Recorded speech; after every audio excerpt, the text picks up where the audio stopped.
Hey folks, it's not Mad Max territory yet? Okay, let me put this away. Did you know that in 1981, I think it was, William Casey, the CIA director under Ronald Reagan, said, "We will know our misinformation campaign is complete once everything the American people believe is false." Why the fuck would the CIA director say something like that?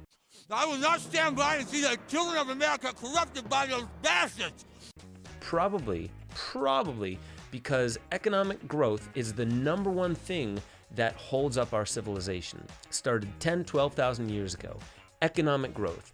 And it peaked in the 1970s when oil production peaked. And now, decades later, we're starting to really understand what that means. Because since then, we've had central banks, interesting one-time measures, a lot of debt, a lot of financial wizardry. We've all decided centralized banking is rigged, so we trust more in fly-by-night Ponzi schemes. To keep the economy looking like it's still growing and it's expanding. The reason why I'm mentioning this is I've had so many hippies. I'm sorry, I can't hear hippies.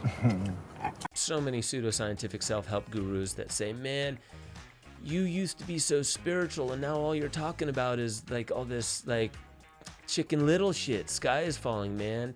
We're not here to just survive. We're here to thrive, brother. And I'm like, yes, I agree. I absolutely agree. But how much meditation are you going to be doing when you're dead? When there's not clean running water? Damn. How many of you can thrive, not just survive, but thrive when the grocery stores aren't packed, filled with all your favorite items? One day of a run on grocery stores, just about everything's going to be gone.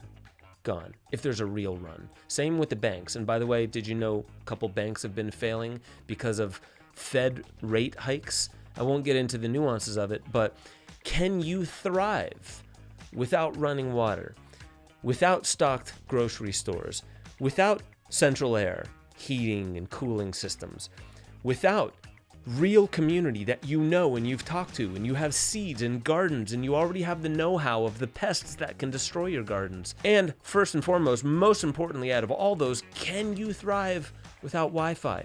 Because I know most people can't even get the fuck out of their driveway without GPS. You guys, there's no Wi-Fi. I'm not saying this to be coy. I'm really not saying this to scare any of you. I'm just saying that it's undeniable. There's a lot happening in our world right now. I'm gonna give you my 3 tips, and it mainly has to do with water and food. That's number 1. Number 2 is seeing the situation clearly. That's why I think researching these things is really important, first and foremost. Number 3 is community. From the dawn of time, since before settling, when we were all hunter-gatherers, nomads, community was number 1. People that you know and trust, you know they love you, you know they're not gonna run out on you, you know if you're sick and need help, they will be there for you.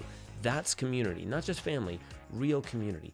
Those are the 3 I'm gonna get into. How realistic is this scenario? There's talks of World War III, there's talks of Civil War, there's talks of major world leaders being arrested for war crimes. There's talks of supply chains being shut down. There's talks of cyber attacks and ransomware attacks. People don't know where to put their money. People are saying that in 3 months, in 90 days, Bitcoin is going to be at $1 million a coin. I'm freaking out. There's others that saying that there's going to be no grid. You want gold, you want silver. There's others that say that you can't eat gold and silver, you need food.